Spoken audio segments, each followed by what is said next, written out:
This is CGTN, China Global Television Network.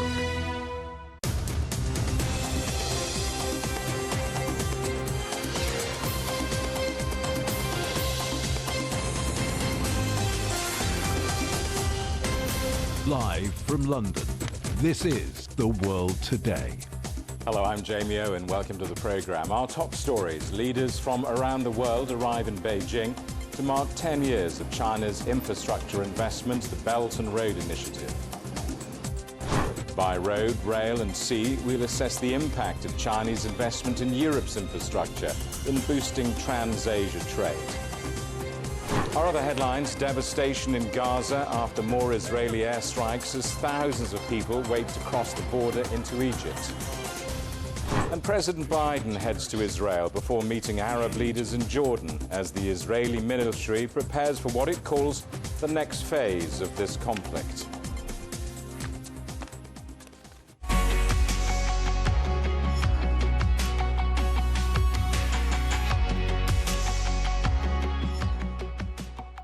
Leaders from around the world are gathering in Beijing to mark 10 years of China's global infrastructure project, the Belt and Road.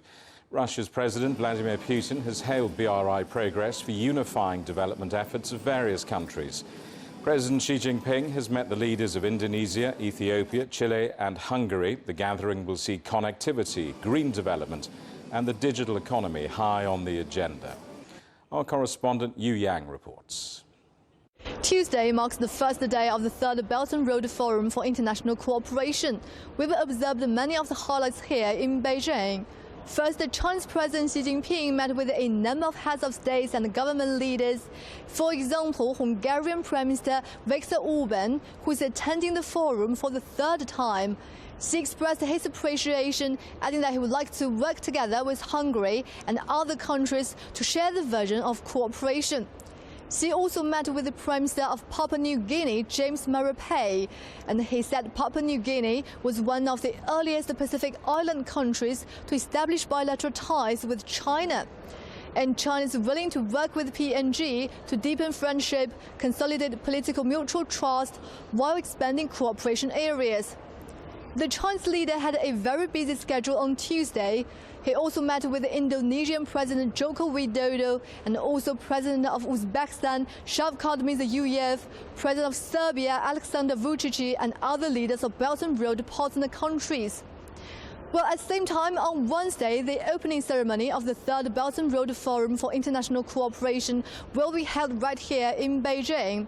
And Chinese President Xi Jinping will attend the opening ceremony, deliver a keynote speech, and hold a welcome banquet for guests. Meanwhile, 3 high-level forums will be held for in-depth discussions on the topics like connectivity, green development, and the digital economy. Another 6 forums will run parallel to this, with the themes of trade connectivity, people-to-people bonds, think tank exchanges, clean Silk Road, sub-national cooperation, and maritime cooperation. A chair statement will be issued to capture the consensus reached by participants and lay out the future direction as well as key areas of high-quality Belt and Road cooperation. Yu Yang, CGTN, Beijing.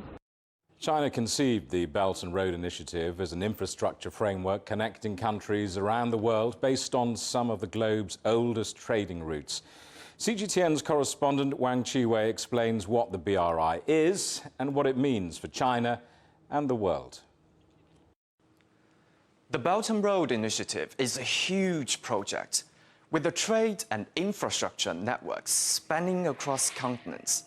Let's break it down into 2 parts. First, the Belt. Think of it as some of the world's great railway journeys, and road journeys too. Overland transport links across China to Central Asia and Europe, based on ancient trading routes. And then, a maritime road of shipping lanes connecting ports. It reaches all the way to the Mediterranean and Africa. On the ancient Silk Road that dates back more than 2,000 years, it was camels that transported everything between the East and the West. In the old days, the cargo was spices, porcelain, and of course, silk. Today, Those camels have been replaced by trains carrying a myriad of products and consumer goods that are part of our daily lives.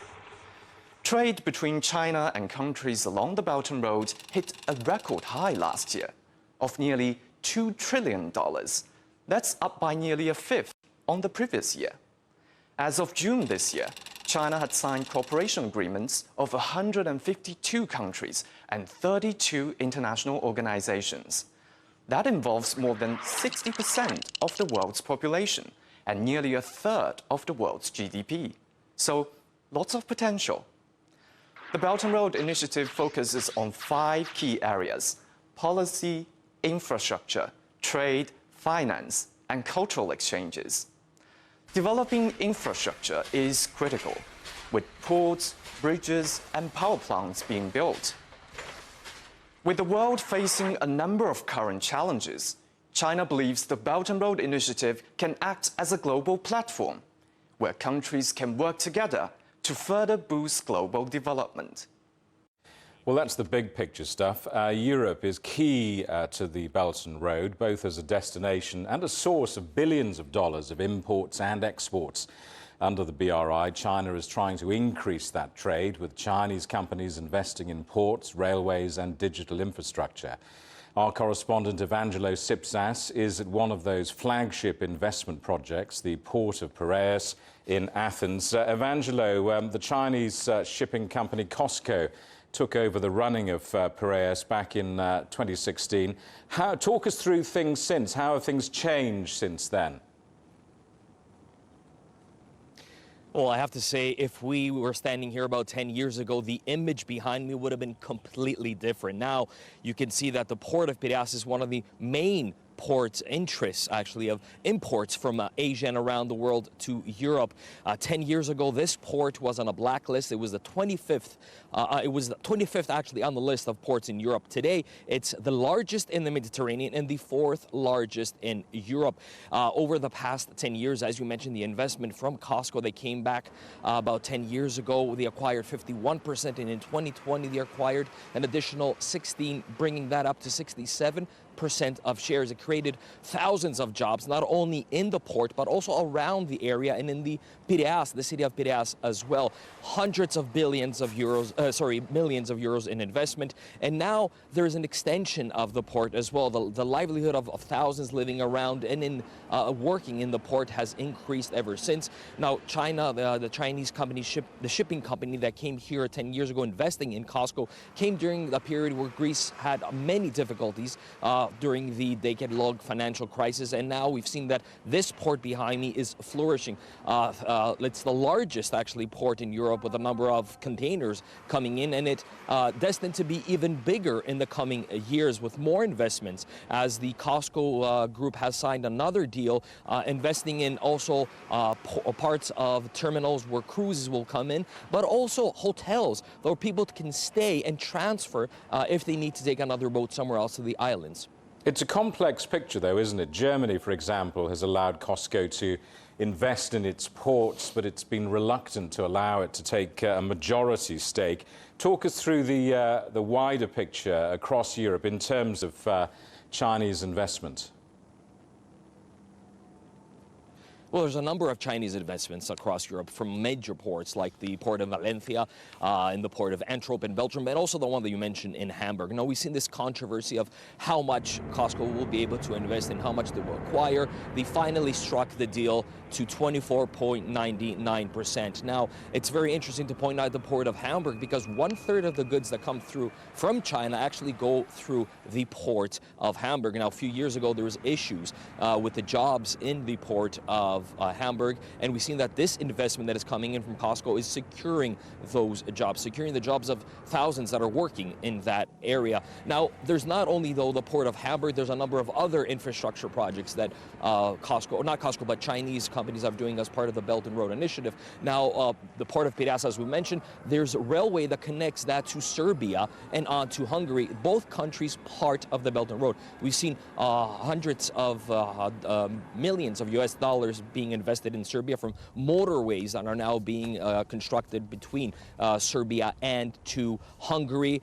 to the border with Hungary, and we've seen a number of other investments that are going in Serbia because it is a very important hub for Chinese investments in the Balkans. Now, further north than that, in Hungary, Hungary is becoming a hub for Chinese investment. A lot of the cargo that is leaving the port of Piraeus end up in Hungary, in Budapest, and that's a distribution center for Central Europe. Now, Carol, the known for making batteries for electric vehicles, is establishing a factory there, but also BYD, the electric vehicle company from China, is also investing in another factory creating electric batteries for vehicles sold in Europe. So it's not only the infrastructure, but it's also innovation and technology that is being invested in parts of Europe, and we're going to be seeing more and more of that in the coming years. Evangelo, thank you for that. Our correspondent Evangelo Sipsas in Greece. Well, Palita Korna is former Sri Lankan ambassador to China. I've been talking to him about 10 years of the Belt and Road Initiative. Many countries which are yearning for the financial assistance, the funding assistance, received the funding under the Belt and Road Initiative. Pakistan, for example, has described what it has received as a game changer for that country. In Sri Lanka also, we've got an array of new highways, harbors, airports, water supply schemes, etc. These are only two examples. There are countries scattered around the African continent and beyond in Latin America, which have benefited from the BRI. The BRI, as we know, is intended to receive anything between $4 to $8 trillion. And that's an enormous amount of money. Close to $1 trillion has been expended on the BRI. So despite initial criticisms, and some of it was well-founded, like criticism relating to environmental responsibility, social responsibility, etc., the entire initiative now has been refined, and it's been a boon, a fantastic benefit for a range of developing countries who otherwise would not have had the funding to do what they always wanted to do, to make the lives of their people better. We've been talking reflectively about the past. I mean, the Belt and Road Initiative now lives in a world that's more about belt tightening. How much has it had to change to reflect changing circumstances around the world of late? There's no doubt about it. We live in a world where belts have to be tightened, but the funding under the BRI seems to be coming, because China still has a reserve which is enviable by any standard. And China needs to invest that reserve somewhere. In the current global circumstances, I believe any country would not want to hang on to reserves of the nature that China currently possesses. So the Belt and Road has given it the perfect opportunity to invest those reserves and hopefully recover some of it in the future. In the process also, since this money is being invested mostly in the wider region, the Asia-Africa region, those countries which needed the funding for their development are now benefiting. So in my view, despite the belt tightening, China has helped a large number of countries to feel less of the pain which is resulting from the tightening. What do you think the next 10 years of the BRI looks like? I think the BRI will continue to be refined. It will reflect the environmental concerns of the world much more, to a great extent, because we need to be conscious of what we are doing to the environment, how we are consuming the limited resources that the world has to offer us. So this will be a period when the BRI will become more refined. There are also other factors as well. The need to be socially conscious. The BRI is already, I would say, is extremely socially conscious. And CGTN has launched an interactive video game about the Belt and Road. You can find out which products have benefited from UK-China trade over the last decade. Europe.cgtn.com to play. You're watching CGTN. Still ahead, hospitals in Gaza run out of supplies as aerial bombardment continues. We'll be in Gaza and Tel Aviv next.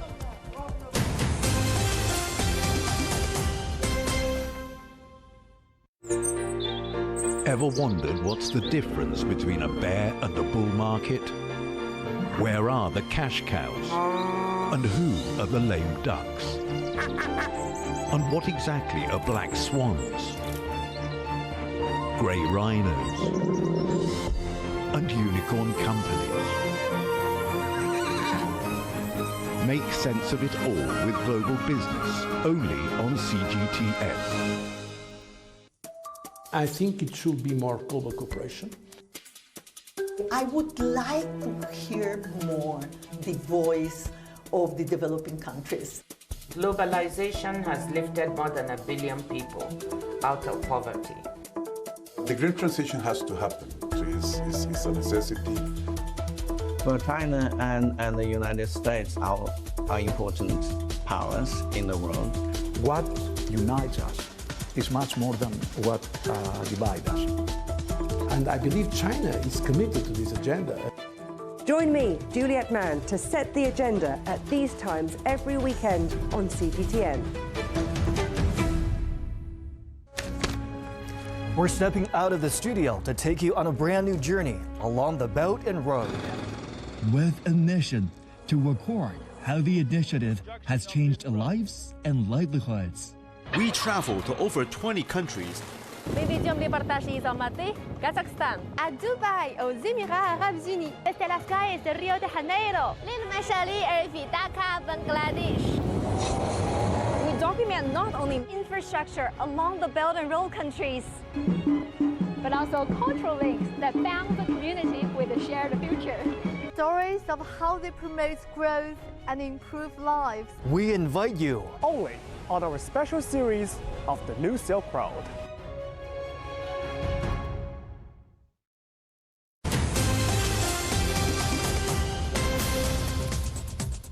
Hello, welcome back. A reminder of our top story.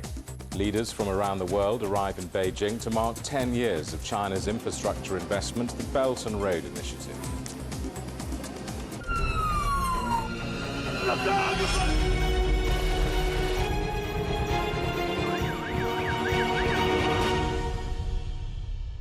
Dozens of people have been killed in overnight Israeli airstrikes in Gaza. Hospitals in the Palestinian enclave are now partially closed because of a lack of fuel. Aid agencies say urgent access is needed to deliver humanitarian and medical supplies. Thousands of people are waiting to cross into Egypt as Israeli troops mass at the Gaza border ahead of what the military says is the next phase of this conflict targeting Hamas. The Palestinian armed group launched their unprecedented attack against Israel on the 7th of October. Well, let's talk now to our correspondent, Noor Harazin, in Gaza. Noor, bring us up to date. What's the situation you're dealing with there now?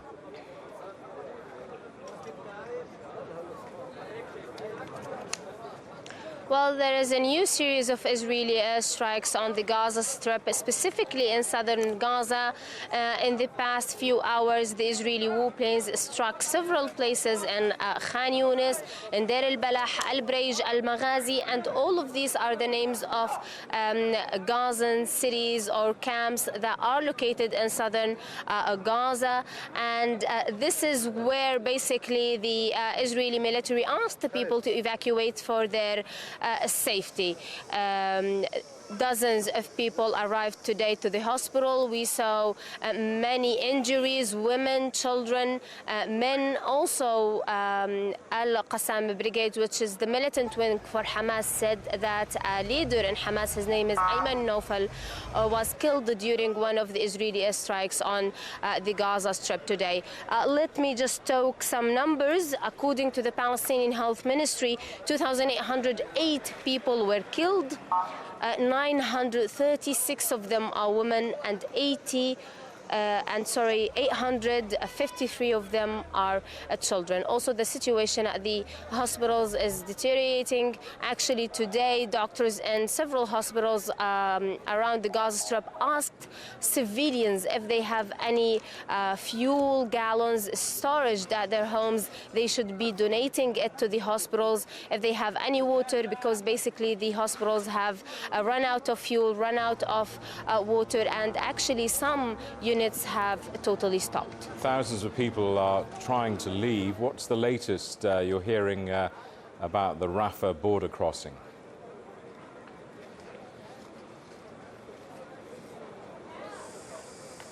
Well, we have hundreds of people here in Gaza who hold other nationalities than Palestinians, or they are just foreigners visiting here in the Gaza Strip. We also have ordinary Palestinians that want to leave the Gaza Strip because of what is happening, this Israeli war, this Israeli-Hamas war in Gaza. However, even though that during the past days we have been hearing news about Egypt reopening the Rafah border to allow humanitarian aid and also into Gaza, and also to allow foreigners out of Gaza, until this moment nothing happened on the ground here in Gaza. And actually the Israeli warplanes have been airstriking the Rafah border over the past 2 days. So people started to feel afraid and scared to head to the Rafah border. For now, the foreigners are waiting on calls from their own embassies to head to the Rafah border when it's really opened. Noor, thank you for that. Our correspondent Noor Harazin in Gaza. Well, intense diplomatic efforts to try to contain this conflict and secure the release of hostages taken by Hamas continues. US President Joe Biden will head to Israel on Wednesday. Let's talk to our correspondent in Tel Aviv, Joe Joachim. Joe Joachim, what more do we know about President Biden's visit? Our U.S. president is expected to arrive here on Wednesday in Tel Aviv at Israeli Prime Minister Benjamin Netanyahu's invitation. And the White House statement says the trip is to demonstrate the U.S. steadfast support of Israel in face of Hamas' brutal attacks. And also this also will try to find out the consultation on the next steps, which would include two major issues, of course. First one is the Israel's next stage of the war, the offensive against the Hamas in the Gaza region. And second, of course, as Noor mentioned, the relief efforts in the humanitarian crisis in Gaza. So responding to these two conflicting issues, Joe Biden, in his latest remarks, says that entering, I quote, Gaza and taking out extremists is a necessary requirement for Israeli forces. So, of course, Israeli officials also echo that their aim is really clear, to just wipe out the Hamas leadership and just destroy the Hamas military capabilities. And the White House statement also noted that the president will also reiterate that Hamas does not stand for the Palestinian people's right to dignity and self-determination, a rhetoric that some in the Islamic world would disagree. So, for example, Iran and Lebanon's Hezbollah, which nowadays exchanging fires with Israel on Lebanon's southern border. So Joe Biden is also scheduled to meet with the leaders from Egypt, Jordan, and as well as Palestinian authorities in Amman, where the humanitarian relief would be discussed. And I believe that the leaders from that meeting would, of course, want to strike a humanitarian assistance deal then. You've talked about the diplomatic road ahead. Have we heard from the Israeli military about their expected ground assault in Gaza? Yes, the Israeli troops are now preparing for what they call the next stage of the war. The army spokesperson also said that it might not be the ground incursion and ground invasion as expected, but it might be something different. But I think the goal, as mentioned, is quite certain, to get those Israeli hostages in Gaza back and then remove or wipe out the Israeli leadership, Hamas leadership. This is quite certain. But as reports say that the Qatar Health Ministry also said that now the airstrikes in the region has killed at least 2,000 civilians, and also the Hamas claimed 13 hostages killed. So this is not what the world wants to hear, because this is targeting the civilians, and we also see civilian buildings destroyed. So that could be a wider pressure. But of course, as mentioned, that certainly Biden's coming to Israel would serve to ease that pressure. But we are not quite sure about what could be the next step. But of course, for the Israeli military, that could be reasonable for them to adjust their original plans. Joe Joachim in Tel Aviv, thank you very much. A gunman suspected of killing 2 Swedish football fans and injuring another in Brussels on Monday has been shot and killed by Belgian police. A video posted online showed a man believed to be Tunisian identifying himself as a member of Islamic State, claiming responsibility.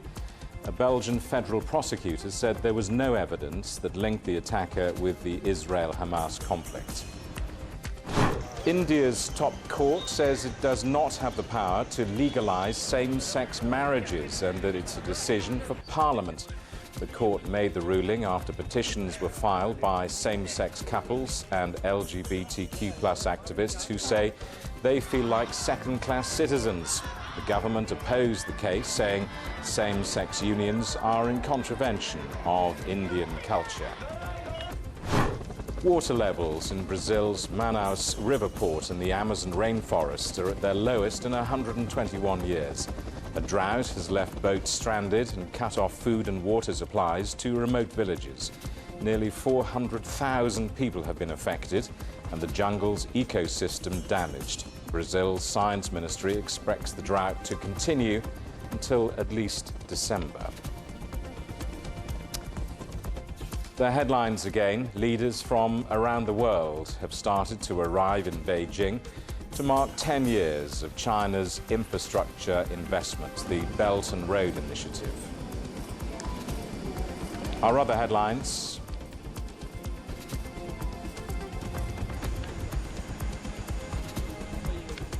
Devastation in Gaza after more Israeli airstrikes as thousands of people wait to cross the border into Egypt. And US President Joe Biden heads to Israel before meeting Arab leaders in Jordan as the Israeli military prepares for what it calls the next phase of this conflict. And that is the world today. Thank you for watching. There's more news on CGTN Europe's channel on the Telegram app, or scan the QR code on the screen to get stories and updates sent direct to your phone. We're back with more news at the top of this hour. Coming up next, it's World Insight. For now, from all of the team in London, it's goodbye.